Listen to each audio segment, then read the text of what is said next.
Este es el último tema del área de tiroides. Es cáncer tiroideo. Nuestro propósito en este día es evaluar las alteraciones estructurales de la glándula tiroidea, que no necesariamente involucran alteración de la función tiroidea. Los días anteriores hemos evaluado cambios en la funcionalidad que generalmente se acompañan de cambios estructurales. Voy a poner un ejemplo. Graves base 2 con bocio difuso. Tiroiditis de Hashimoto con atrofia de la glándula tiroidea. Es decir, son alteraciones funcionales asociados a cambios estructurales. En cambio, cuando hablo yo de un nódulo, tumor, el paciente se puede referir como un bulto en el área tiroidea, estoy hablando de una alteración estructural de la glándula que no necesariamente se acompaña ni de hiper ni de hipofunción. No necesariamente. No estoy diciendo nunca, no necesariamente. ¿Ya? Este tema hoy tiene importancia porque cada vez diagnosticamos más casos de cáncer. No sé si porque hay más o porque utilizamos métodos de diagnóstico accesibles que nos permitan visualizar el área tiroidea y pesquisar nodulaciones muy pequeñas.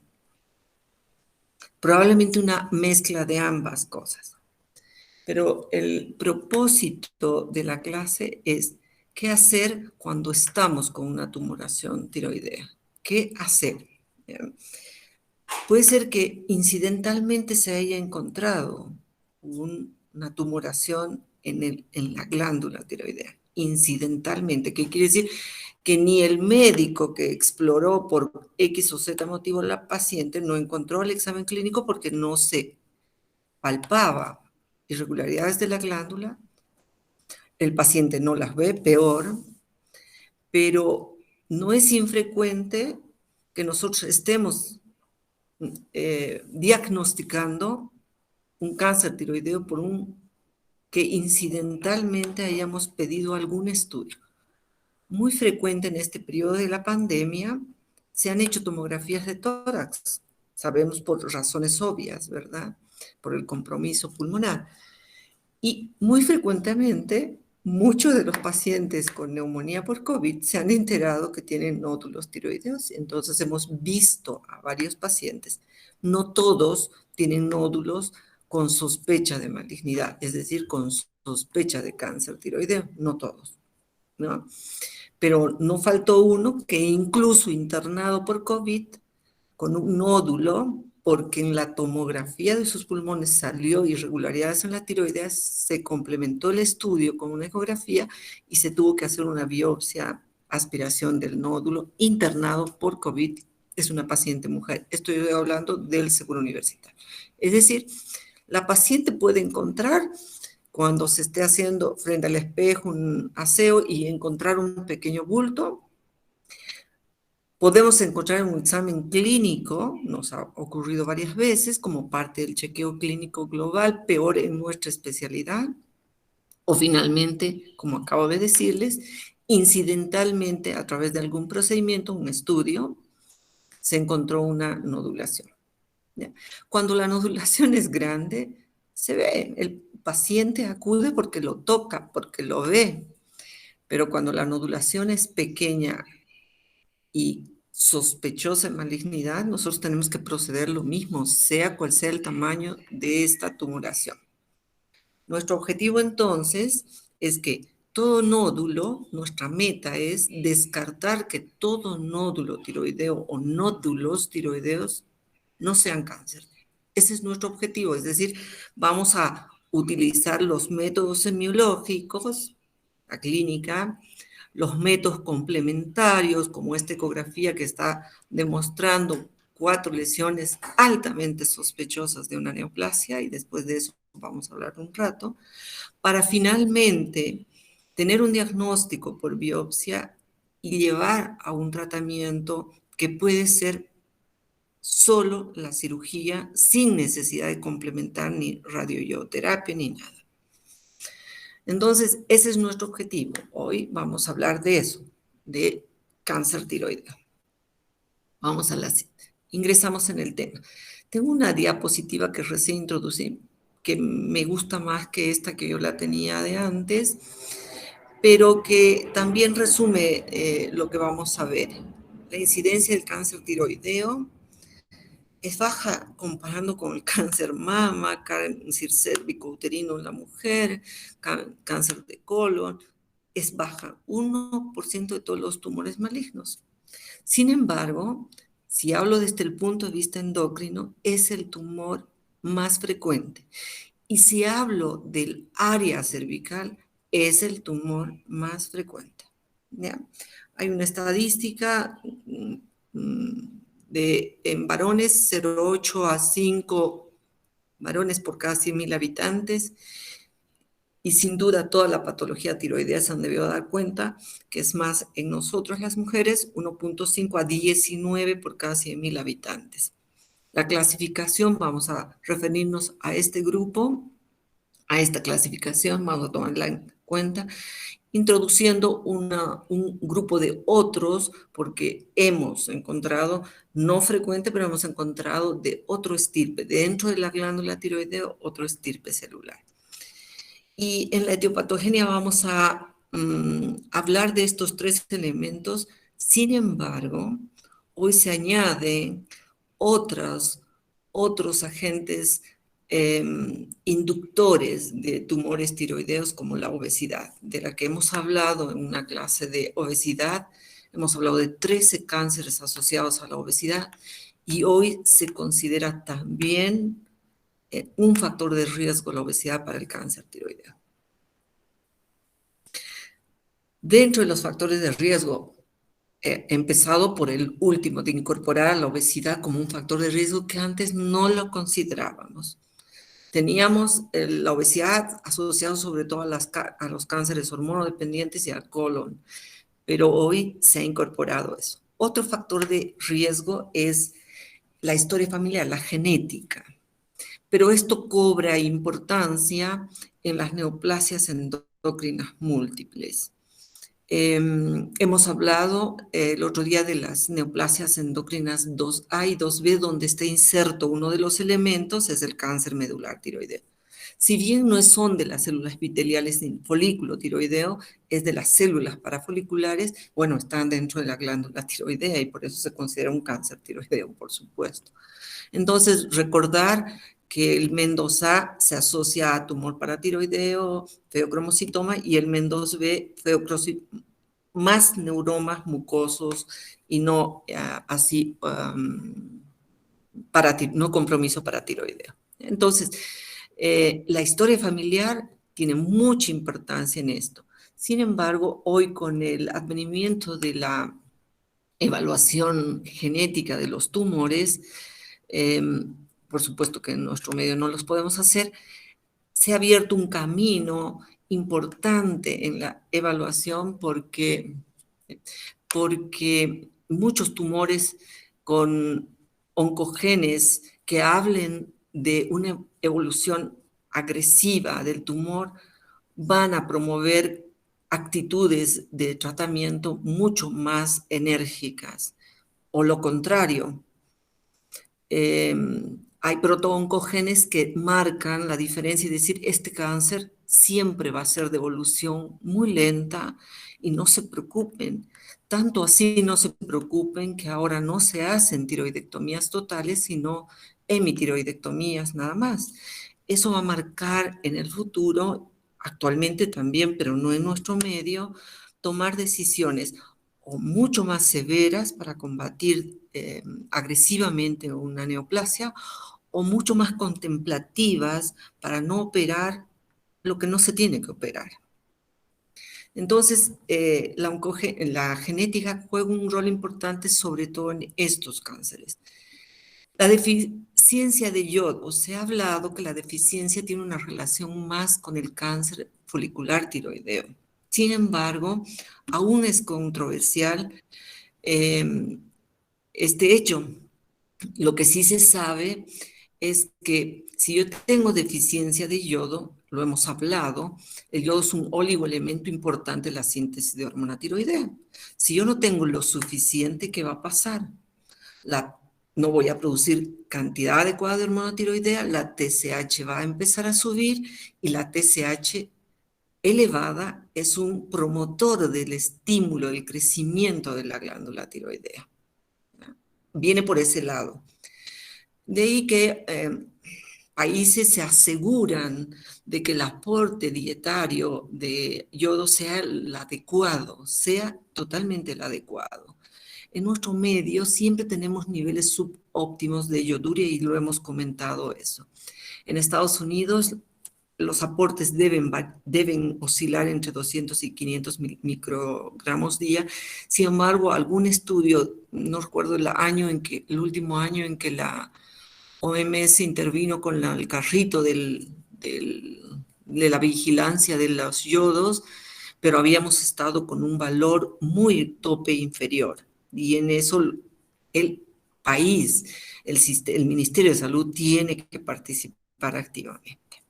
Pero hay que considerar, y sobre todo asociado al cáncer folicular.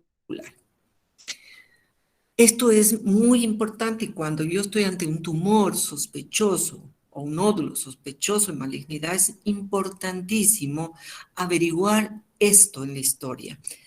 Esa personita estuvo tratada por alguna enfermedad hematológica en la infancia o años previos a esto, estuvo tratada, recibió radiación, cobaltoterapia, estoy hablando de la cobaltoterapia específicamente, y es muy importante.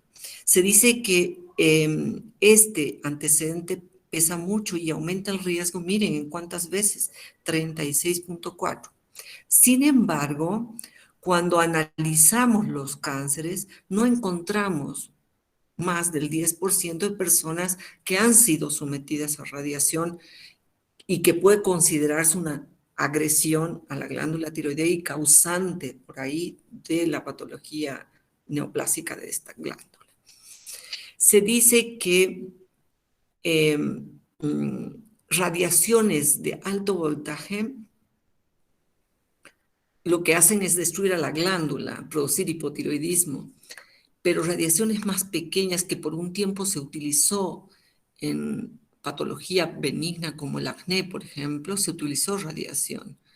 Acné severos, difíciles de controlar, se dio radiación facial. Y se dice que cuando se usan estos voltajes más bajos es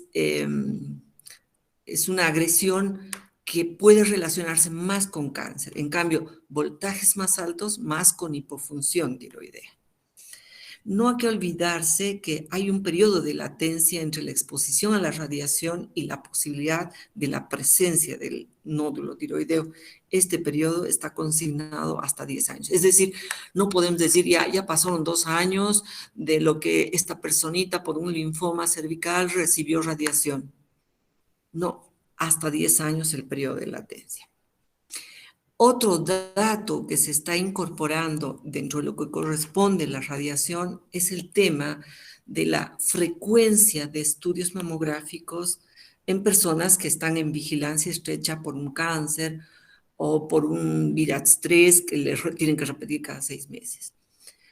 Esto se encontró y a partir de eso, hace varios años atrás, a las mujeres que nos someten a estudios mamográficos nos tienen que poner una cuellera protectora para evitar la irradiación de la glándula tiroidea, que es una glándula sensible a esto. Esta radiación que ocurrió en Chernóbil en 1986 dio el puntal para entender que la radioterapia provoca alteraciones, mutaciones en los genes y el despertar de muchas lesiones neoplásicas y entre ellas la glándula tiroidea fue la que más se involucró o se perjudicó por esta radiación. Acá miren las cifras que ponemos. Aumentó después de la radiación 74 veces más la incidencia, y ahí tienen, año 1990, 100 casos por año, año 2000, 1800 casos. Y este es el resultado, el producto de este desastre nuclear que vivió este país. Entonces, por ahora sabemos que la radiación, la genética, la radiación local, la radiación con contaminación del medio ambiente, y en mujeres la radiación local. Y ahora que estamos incorporando un dato, la obesidad también es un factor de riesgo para cáncer tiroideo. Vamos. Les decía, esto lo encontré recién, pero me gustó porque resume mucho los 4 cánceres que los vamos a describir un poquito más de lo que está aquí. Debido a que el cáncer papilar es el cáncer más frecuente y por suerte el de mejor pronóstico, en general la sobrevida del cáncer tiroideo a 5 años es muy buena. Por eso a veces nos dicen cáncer papilar, es un cáncer, pero es un cáncer buenito. Pues porque el pronóstico es bueno, la sobrevida es alta. Pero yo estoy hablando porque el papilar es más frecuente. Si nos toca vivir un anaplásico, un cáncer indiferenciado, que gracias a Dios es muy poco frecuente, generalmente la evolución es mala y la sobrevida es de corto plazo. Cuando hacemos diagnóstico, la mayoría no tiene una sobrevida que exceda los 2 años, la mayoría al 6º mes. Entonces, esto es muy importante de considerar. Le damos toda la importancia porque claramente dice, está en aumento. Ya he considerado cuáles serían las causas. Parece ser que examinamos más la glándula tiroidea, que hacemos más estudios, y la verdad es que una ecografía, por suerte, es accesible, no es irradiación, y eso seguramente nos permite diagnosticar más esta patología tumoral. Vamos a un par de cosas y características del carcinoma papilar: cáncer más frecuente, alta supervivencia, corresponde más del 85% de los cánceres. Este es un cáncer diferenciado. ¿Qué más? Puede tener una variante papilar, folicular mixta. Tiene mayor incidencia en las mujeres siempre. Sin embargo, cuando yo estoy con un varón, y eso lo vamos a ver más después con factores de riesgo, cuando yo tengo un varón con un nódulo tiroideo, siempre pienso mal hasta que confirme que no sea así. Siempre pienso mal, porque al no ser frecuente en los varones, un tumor o un nódulo tiroideo siempre me hace pensar que pueda ser un cáncer. Cuando hacemos la citología de esta glándula, en la inmunohistoquímica vamos a encontrar tiroglobulina, una de las características. Su evolución es muy lenta, salvo algunas variantes, y su sobrevida ahí dice. No necesariamente al examen clínico el nódulo va a ser palpable. Ya les he dicho, hemos tenido X casos, muchos casos, de incidentalmente encontrar un nódulo tiroideo menor de 1 centímetro y que ha sido una neoplasia papilar. La metástasis se disemina por vía linfática y hematógena. Estas variantes, cuando el informe de la pieza operatoria nos describe variante difusa esclerosante columnar de células altas y la de células altas, este carcinoma papilar tiene un comportamiento clínico mucho más agresivo, por tanto tenemos que estar más expectantes. En los cánceres papilares, en el seguro nosotros tenemos una familia, mamá, hermana, y el asegurado del seguro es un varón, profesor de matemáticas. Él tiene un cáncer papilar. Deberíamos hacerle un estudio genético a esa familia. Lamentablemente, por supuesto que lo hemos planteado, lamentablemente no tenemos condiciones acá, tendrían que migrar a países limítrofes donde podrían hacerse. Valdría la pena por por los hijos también, ¿no? Saber si son portadores de alguna mutación que hace que en una y otra generación esté presente el cáncer papilar de tiroides. ¿Ya? El folicular. Este corresponde aproximadamente el 10 a 15% de los cánceres diferenciados. Diferenciados es papilar, folicular y medular. Diferenciados porque sabemos de dónde emergen, están identificados bien, ¿no? No tiene rasgos nucleares, también podemos encontrar en la inmunohistoquímica marcadores de tiroglobulina. Les decía a un principio que está relacionada más en zonas deficitarias de yodo y en mujeres mayores de 60 años. Podemos tener diferentes variantes, es muy importante que el patólogo haga una descripción exacta del tumor, de la pieza operatoria, no solo para determinar qué tipo de cáncer, sino las características, si este está circunscrito, tiene una cápsula entera, si tiene invasión vascular, si tiene invasión capsular, o sea, ha salido de su cápsula, ha invadido el componente vascular, a veces sale de la glándula misma, invade los tejidos peritiroideos. Esa descripción es importante porque también marca el pronóstico del tumor que nos estamos enfrentando. Si la descripción del patólogo nos dice es mínimamente invasivo, la mortalidad va a ser baja, con una buena sobrevivencia. En cambio, si el patólogo nos describe extensamente invasivo, por supuesto la mortalidad va a ser mayor que la anterior. Todos, en la clínica, ya les he dicho, puede ser un tumor visible para el paciente, palpable y visible para nosotros, los que vamos a revisar el cuello, o accidentalmente, incidentalmente, porque así se llaman esos tumores, incidentalmente los hemos encontrado, ¿ya? Estos metastatizan vía hematógena principalmente, los anteriores por vía linfática. Otra vez, en este también existen alteraciones genéticas, reordenamientos de PPAR-gamma, mutaciones del RAS, van a encontrar en la mayor parte de estos tumores bien diferenciados. El carcinoma indiferenciado, al que realmente tememos porque su crecimiento es violento, su pronóstico es malo, es más frecuente en mujeres mayores de 60 años. De todos los cánceres, por suerte, entre el 2 y el 5% nada más. Mortalidad 90 al 100%. Supervivencia de escasos 6 meses tras su diagnóstico. Entonces, clínicamente, la paciente va a describir claramente, en pocos meses esto ha crecido. Antes era pequeñito y mire cómo está, ¿verdad? Y muchas veces ya la paciente, además de la tumoración, tos, ronquera, disfagia, disnea, que está hablando del compromiso de las estructuras peritiroideas.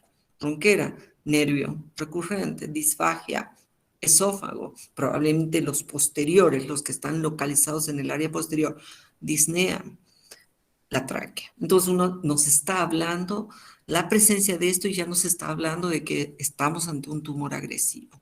La mayoría son asintomáticos, ¿no?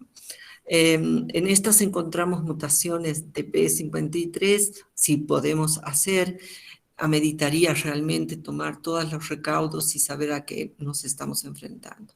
Metastatiza rápidamente pulmón, hueso, cerebro y el tratamiento lamentablemente muchas veces es nada más que paliativo, ¿no? Retardar un par de meses. Hoy se están intentando radioterapias externas, se están intentando quimioterapias con no muy buenos resultados. Otro carcinoma diferenciado es el carcinoma medular, ya les decía, no es del folículo, no es del epitelio tiroideo, es del intersticio, en medio de las células tiroideas, ¿no? En medio. Normalmente tiene una característica, el carcinoma medular se localiza en el tercio medio de los lóbulos, o sea, consideramos los dos lóbulos, dos barras longitudinales y se ubican más en el tercio medio. 5 a 10% de las neoplasias tiroideas. En estas, acuérdense, tenemos que pensar en el carcinoma esporádico, el que no tiene que ver con las neoplasias endocrinas múltiples, el que no tiene que ver. Ese es de crecimiento más lento, ese se presenta en adultos de edad mayor. En cambio, las que forman parte de las neoplasias endocrinas 2A y 2B son personas más jóvenes.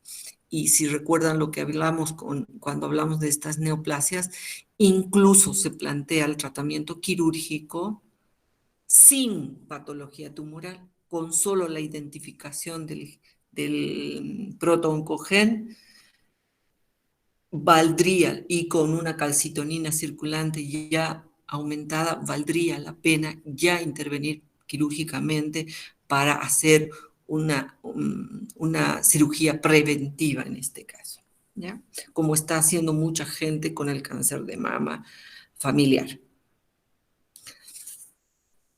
Eso es, esta diapositiva está hablando de estas dos neoplasias endócrinas múltiples que tienen involucrado al cáncer medular de tiroides.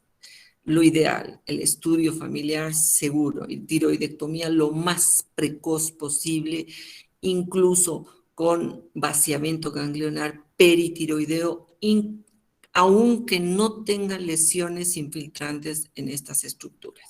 Y una vez que hemos resecado, que vamos a darle a cualquiera de los cánceres, si hemos hecho la tiroidectomía, que le vamos a dar hormona tiroidea, por supuesto.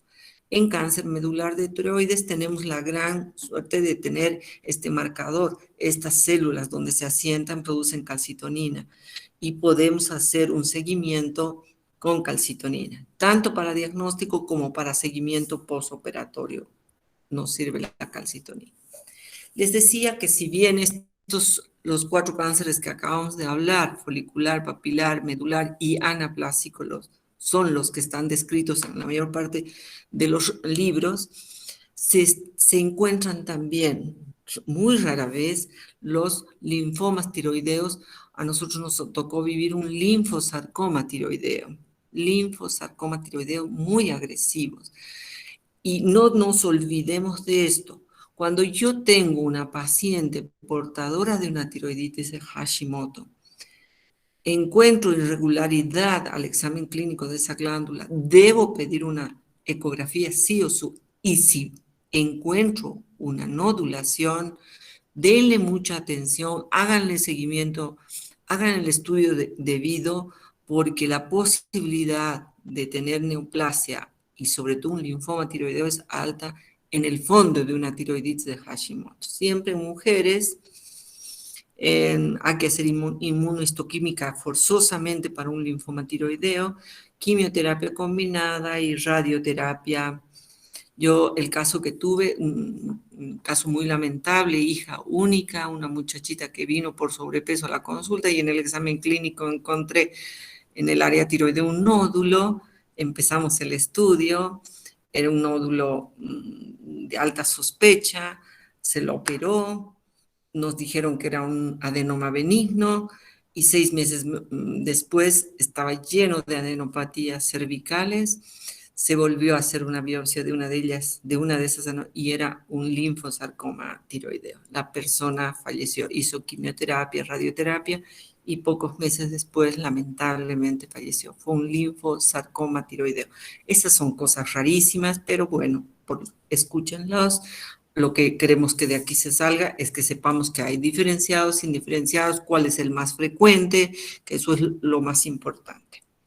Y lo más importante, poder diagnosticarlos y conducirlos adecuadamente hasta el tratamiento adecuado, óptimo. Esta lista no tenemos que dejar de tener cuando una vez hemos evaluado al paciente, ¿no? Pacientes de alto riesgo de carcinoma diferenciado tiroideo. Estamos hablando del carcinoma diferenciado folicular, papilar y medular. Mayores, si yo tengo una persona mayor de 45 años, Si tengo un tumor grande, no quiere decir que si yo tengo un tumor menor de 1 centímetro, este paciente no tiene posibilidades de tener una neoplasia. Sí tiene. Enfermedad bilateral, extensión extratiroidea, invasión capsular y vascular, eso ya hemos hablado. Metástasis, si en la imagen, las imágenes ecográficas del estudio ecográfico que le vamos a hacer, ya evidenciamos cambios en los ganglios peritiroideos, este es un tumor que ya está en estadio avanzado. Y esto hemos hablado de ciertas variantes tienen mayor agresividad. Pocos diferenciados, hemos dicho, el diagnosticar un anaplásico o poco diferenciado realmente habla también de un mal pronóstico. Si después que yo he hecho una tiroidectomía o he enviado al cirujano para la tiroidectomía en los carcinomas diferenciados de tiroides, el paciente sigue teniendo niveles aumentados o progresivamente aumentados de tiroglobulina, nos está hablando de que hay crecimiento tiroideo en algún lado, o peritiroideo en los ganglios o a distancia. De ahí que la tiroglobulina se constituye en un marcador de seguimiento de los carcinomas papilar y folicular. Acuérdense que para el medular tenemos la calcitonina y para el indiferenciado, el anaplásico, no tenemos nada. Cuando tenemos un varón, lo dije hace rato, cuando yo estoy frente a un varón con un nódulo, ya sospecho mal, ¿no? Y cuando hay historia familiar de carcinoma de tiroides, generalmente son oncogenes más agresivos y hay que darle toda la atención debida. Todo lo contrario, por supuesto, va a disminuir el riesgo de un carcinoma diferenciado de tiroides. Si yo tengo un carcinoma diferenciado menor de 1 centímetro, bien encapsulado, hoy ya no estamos haciendo tiroidectomías totales, ya no estamos irradiando esa neoplasia diferenciada menor de 1 centímetro, bien encapsulada, sin invasión capsular, sin invasión vascular, hemitiroidectomía y nada más, ni siquiera radioiodoterapia complementaria. No se asusten, tengo 4 cosas con las que debemos hacer tras que nosotros tenemos un nódulo al examen clínico. Ya, vamos a analizar cada uno por separado, pero es mucha cosa. Empiezo a sospechar que mi paciente tiene un tumor maligno, siempre cuanto más grande, más posibilidad. No. También cuando nos señala el paciente que tiene un crecimiento rápido. Consistencia dura, pétrea. Y para eso utilizamos ciertas maniobras, incluso la de pedirle que degluta su saliva o brindarle un vaso de agua para que degluta y ver si con el proceso de deglución la glándula asciende y desciende.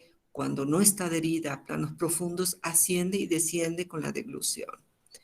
Si no hay adenopatías cervicales, parálisis de las cuerdas vocales, que eso lo podemos complementar con un estudio de laringoscopía indirecta. Entonces, en el examen físico, estos datos ya nos van a hablar de que estamos frente a una neoplasia maligna.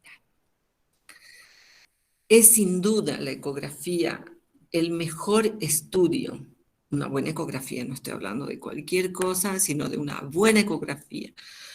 Porque miren la variedad de imágenes, la rica información que nos entrega el estudio ecográfico, no solo nos está diciendo el número de lesiones, el tamaño de las lesiones, los bordes de las lesiones, si es hipoecogénica, si es isoecogénica, si es hiperecogénica, si tiene calcificaciones, cómo están esos bordes.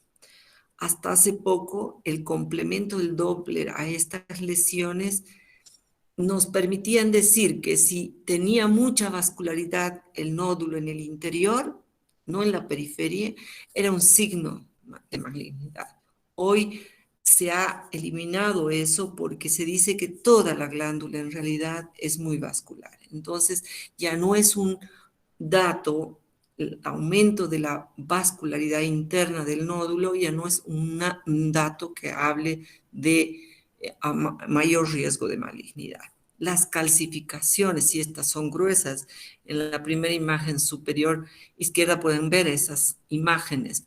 Una lesión, la segunda, hipoecogénica de bordes irregulares, ¿no? Parecen en este segmento estar invadiendo el tejido peritiroideo. Aquí hay otra lesión igual, con bordes irregulares, más gruesos acá y más delgados acá, hipoecogénica. Y es a través de este estudio que podemos calificar, ya van a ver seguramente en imagenología cuando lleven, calificar ya sea con nomenclaturas de acuerdo a los países, a las tendencias. Nosotros estuvimos usando mucho tiempo los TIRATS, ahora estamos usando los ACR, pero seguimos usando los TIRATS. Y los otros países utilizan nada más rojo, amarillo y verde y califican a las lesiones como benignas, eh, lesiones en observación o lesiones sospechosas a las que hay que necesariamente proceder a la biopsia. Entonces, usemos el TIRATS, lesión benigna, un TIRATS 1, 2, TIRATS 3 es una lesión en observación, hay que repetir la ecografía en unos 6 meses y ver el comportamiento de ese nódulo, y lesiones 4, o sea, TIRATS 4 y 5, y están hablando de datos de malignidad. Eso lo van a llevar, pero tienen que saberlo.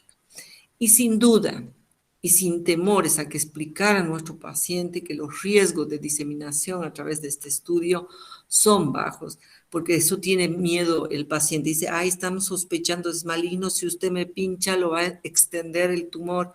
Siempre nos los preguntan. ¿Ya? Una punción hecha, dirigida bajo ecografía, como es la de la imagen, da una sensibilidad y especificidad mayor del 95. Es a través de una buena ecografía y una punción que se han dejado de operar nódulos que solo teníamos que observarlos. Se han dejado de operar, es decir, ha disminuido el número de cirugías tiroideas innecesarias. Y es muy importante para el diagnóstico. No solo para el diagnóstico, sino también el médico sabe cómo va a preparar, junto con una buena ecografía, además del territorio ganglionar, cómo va a preparar su cirugía. Si su cirugía va a estar solo delimitada a un área, a toda la glándula tiroidea más vaciamiento ganglionar, es muy importante. Esta punción también se puede hacer de ganglios y lo hacemos cuando nosotros tenemos recidiva después de una tiroidectomía y otra vez evidenciamos en la región cervical ganglios sospechosos de estar invadidos por metástasis tiroidea, usamos también la punción para el diagnóstico de estas lesiones. No olvidarnos de que está encaminada aquella lesión sospechosa. No punzamos, no biopsiamos a todas.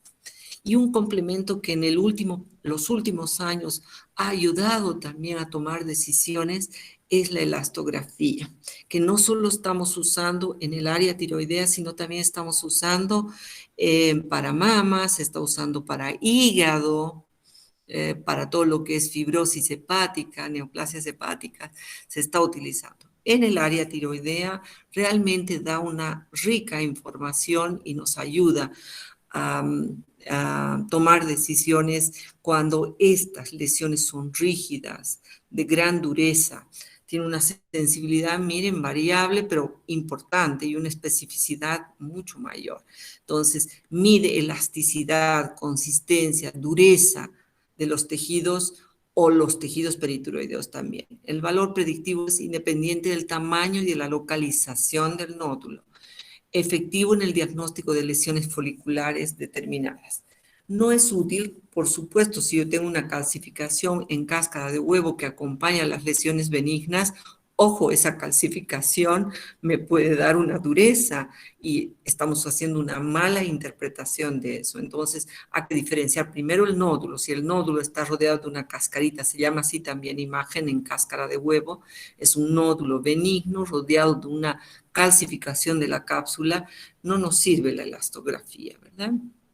En quistes no tiene ningún sentido aplicar una elastografía porque es una adición que se le pone a este estudio, no tiene sentido. Y en multinodulares también porque generalmente estos nódulos están uno al lado de otros y hacen como un bloque y no vamos a saber si la rigidez viene de uno o del otro. Más o nódulos adyacentes tampoco nos sirve porque no vamos a poder precisar de dónde emerge la dureza que estamos registrando. ¿Cómo se ve? Ahí está. Son los 5 grados de elasticidad, elastografía cualitativa de masas. Hoy también se hace cuantitativa, con números se hace. Entonces, es importante, ahí están los grados, cómo se visualiza en colores. Una lesión benigna corresponde a una visualización de este tipo, de un adenoma de bordes bien netos, ¿no? Leve sospecha. Ya tenemos una imagen mixta. Aquí todavía hay mixta, diré. Y aquí ya intensamente azul. Este es un nódulo hipogénico de bordes irregulares de alta sospecha y probablemente esta lesión totalmente difusa invadiendo todo el tejido alrededor de esa neoplasia es un cáncer invasor. Entonces, para eso nos sirve. Hoy algunos centros grandes hacen también el cuantitativo, no solo el cualitativo.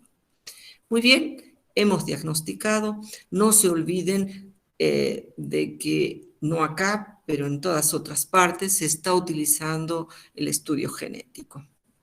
Lo tenemos que saber, aunque no lo podemos emplear. ¿Cuál es el tratamiento? La tiroidectomía, en muchos casos, el único tratamiento y suficiente tratamiento, ¿no? El objetivo es eliminar completamente el tejido tumoral y si hay metástasis, las metástasis linfáticas. Una vez diagnosticado un nódulo con sospecha citológica de malignidad, debemos indicar a veces ciertos reportes citológicos de la punción son indeterminados. Podemos darle un chance de un periodo de observación corta de 6 meses, repetir el estudio, la biopsia y tomar la decisión. Yo considero, y la experiencia nos puede dar fe de esto, que toda lesión de estadio 3, o sea, un TIRAX 3, que en 6 meses crece, que mantiene sus características de hipoecogenicidad, de bordes irregulares, debe ir a biopsia y a cirugía. Debe ir. Es decir, si evoluciona, pasará a categoría 4 o 5 y se hará la biopsia y la cirugía correspondiente. ¿Ya? Es importante, el cirujano va a querer hacer seguro una estadificación previa al procedimiento quirúrgico y es lógico, tenemos que saber si estamos solo ante el tumor más ganglios metastásicos, tenemos que saber. Después vamos a ver cómo podemos evaluar si además esta neoplasia ya tiene extensión extracervical fuera del cuello. Junto con la cirugía que hoy la extensión se ha discutido y hay un montón de congresos de cirujanos y endocrinólogos para establecer la necesidad de marcar parámetros, aquellos sobre todo tumores bien diferenciados, menores de 1 centímetro, y ya les he dicho que si hace 10 años toda neoplasia maligna confirmada por citología iba a tiroidectomía total, hoy podemos determinar que un nódulo menor de 1 centímetro puede ser suficiente una hemitiroidectomía sin necesidad de este otro elemento de tratamiento que es la radioiodoterapia. La radioterapia complementaria es válida para todas las otras situaciones menos la lesión microtumoral, o sea, menor de 1 centímetro, sin invasión capsular, sin invasión vascular, menos para esa. Esa lesión fue suficiente la tiroidectomía, fue suficiente. Las otras lesiones con invasión capsular, invasión vascular, si podríamos dosificar el oncogeno, o sea, tener el estudio genético y determinar si son neoplasias más agresivas en su crecimiento, vale la pena hacerlo. Y estas van a ir a radioterapia, radioioterapia, el folicular y el papilar. No sirven para el medular ni para el anaplásico, no sirven. ¿Ya? Entonces, a estos dos, folicular y papilar, le vamos a hacer luego seguimiento con tiroglobulina. No tengo glándula tiroidea si el procedimiento quirúrgico fue una tiroidectomía total. La tiroglobulina realizada cada 3 meses o cada 6 meses en el posoperatorio nos va a hablar de ausencia de tejido tiroideo. Por tanto, esta es casi indetectable en el laboratorio. Y este radioiodo no solo va a servir como terapia, sino también puede servirnos para rastreo corporal total. Por ejemplo, si a mi paciente lo estoy siguiendo en el posoperatorio, 6 meses, a 9 meses la tiroglobulina empieza a subir, hago una ecografía cervical, no encuentro imágenes ganglionares sospechosas de metástasis. Ahí procedo a hacer un rastreo corporal total.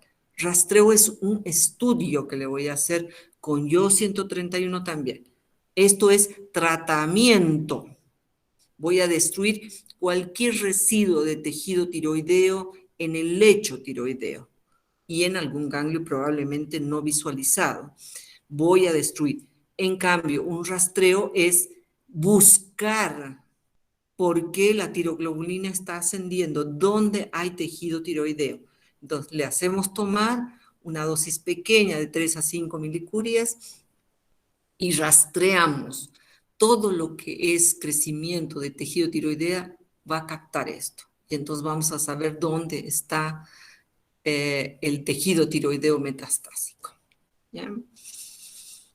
La radioiodoterapia tiene pocas complicaciones. La mayor complicación es que los aíslan, tienen que estar 72 horas aislados. Tienen un poquito de cialoadenitis. Acuérdense que las glándulas salivales captan un poco. No les sirve para sintetizarlo, botan el yodo con la saliva. Pero como es un material radioactivo, produce una adenitis y con problemas en cuanto a futuras de serostomía por falta de producción adecuada de la saliva.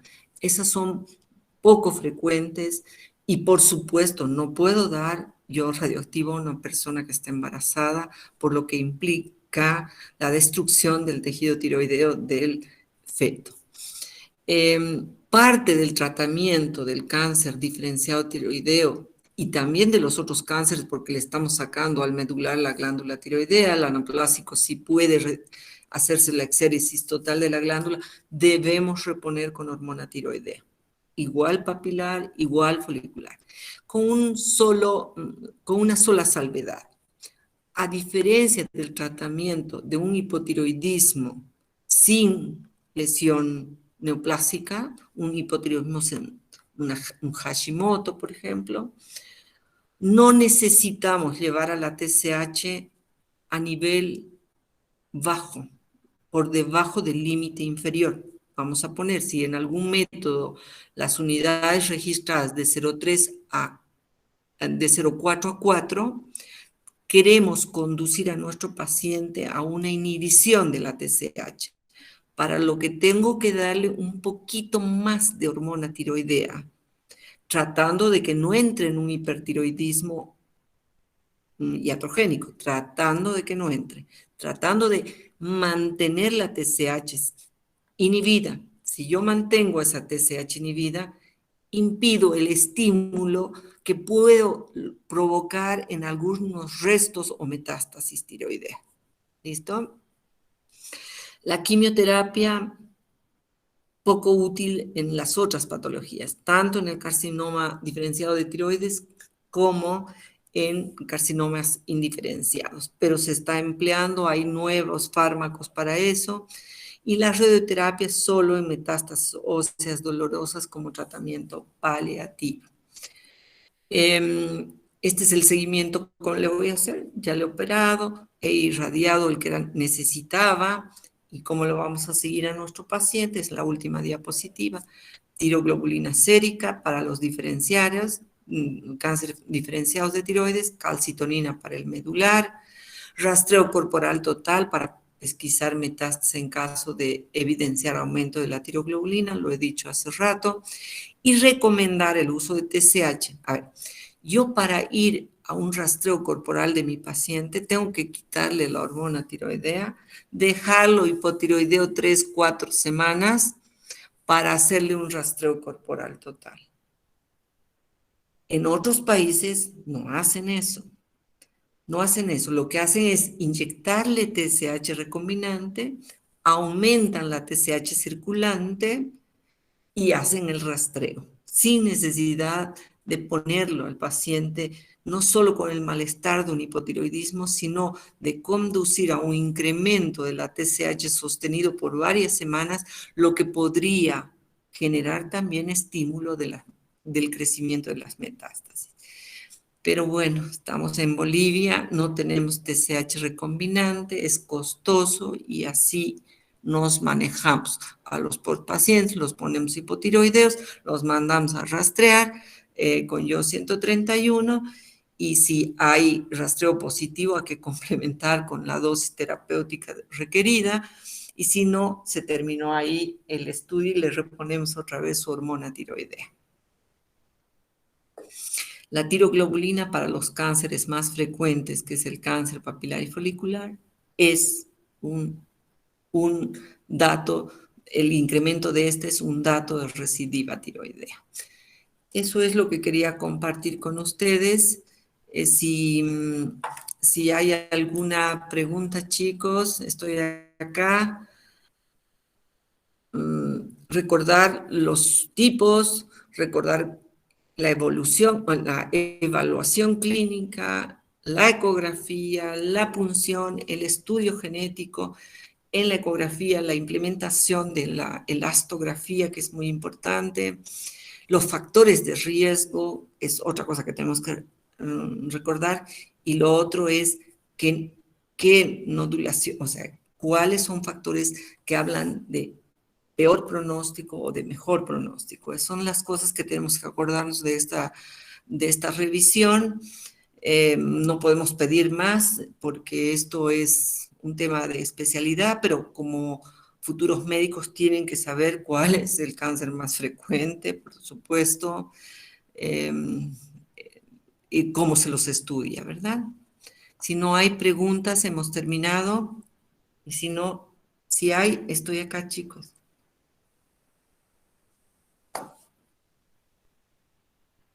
Todo está, ya está, hemos terminado entonces. No hay preguntas. Listo, chicos. Un gusto, nos estamos viendo en los exámenes, porque ahora los exámenes van a ser presenciales. Y que les vaya bien, estudien, nos vemos. Buenas noches.